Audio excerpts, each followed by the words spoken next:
He didn't react. That's what broke me. I kissed Ryan, my ex, under the mistletoe at our Christmas party, right there in our living room, in front of 12 people, in front of him. I wanted to see fire in Marcus's eyes, jealousy, passion, something that proved he still cared. Instead, he picked up his wine glass, took a sip, and walked into the kitchen like I'd just commented on the weather. We'd been married for 6 years. The first 3 were magic, the kind of love that made other couples jealous. Late-night conversations, spontaneous trips, the way he'd look at me across a crowded room like I was the only person who existed. Then something shifted. He became distant, polite, present but absent. I tried everything. Date nights, therapy suggestions, new lingerie, nothing. He'd smile, kiss my forehead, tell me everything was fine, but his eyes were somewhere else. So I planned the party. Invited Ryan, successful, charming, still interested after all these years. I thought if Marcus saw another man wanting me, he'd remember why he'd married me. I thought wrong. After the guests left, I found him in his study. "We need to talk about what happened," I said. He didn't look up from his laptop. "Do we? I kissed another man, in our house, and you did nothing. What did you want me to do, Claire? Something, anything. Get angry, yell, tell me you still give a damn about this marriage." Finally, he looked at me, and his eyes were empty.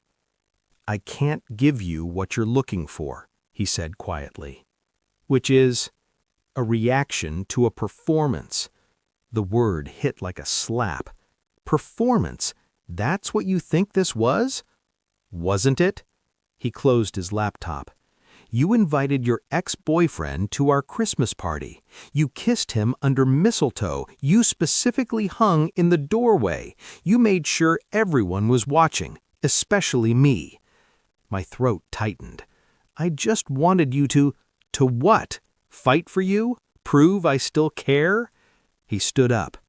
"I've been fighting, Claire, just not the way you wanted me to."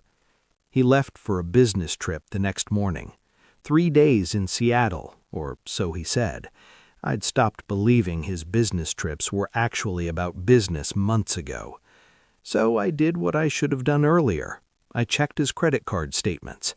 No Seattle hotels, no Seattle restaurants, but there were charges, lots of them. A jewelry store, a florist, a boutique hotel, all in our city.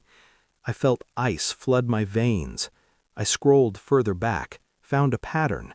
Every business trip for the past 8 months, charges right here at home. He wasn't traveling, he was lying.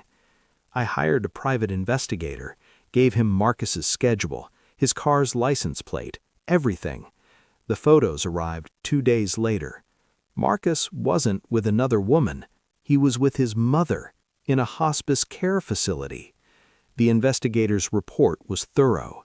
Stage 4 pancreatic cancer, diagnosed 9 months ago.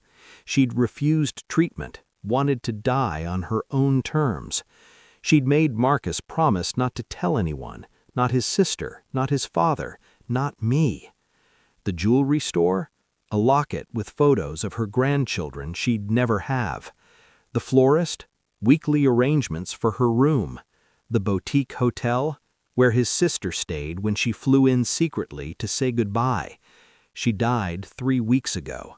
I found the funeral notice buried in his browser history. He'd attended alone. He came home on a Friday evening. I was waiting in the living room, the investigator's report on the coffee table. He saw it immediately, stopped in the doorway. "How long have you known?" I asked. "About your little investigation?" "Since it started. The PI you hired isn't very subtle." "Why didn't you tell me about your mother?" He set down his briefcase. "Because she asked me not to, and because you'd already made our marriage about you." The words hit like bullets. "That's not fair." "Isn't it?" He sat across from me. For 8 months, I watched my mother die, slowly, painfully. I spent every spare moment with her, and you decided I was cheating, decided I didn't love you anymore, decided to kiss another man to punish me for crimes I didn't commit. Tears burned my eyes. I didn't know. You didn't ask. He stood. You could have asked me what was wrong, sat me down, demanded honesty. Instead, you played games, manufactured drama, made everything about your feelings while I was losing my mother. Marcus, I'm sorry. So am I. He walked past me toward the stairs. Where are you going? To pack. I'm staying at my sister's for a while. We can fix this. He paused on the 3rd step, didn't turn around. No, Claire, we can't, because you broke something that can't be fixed. You showed me exactly who you are when things get hard, and I can't unsee that.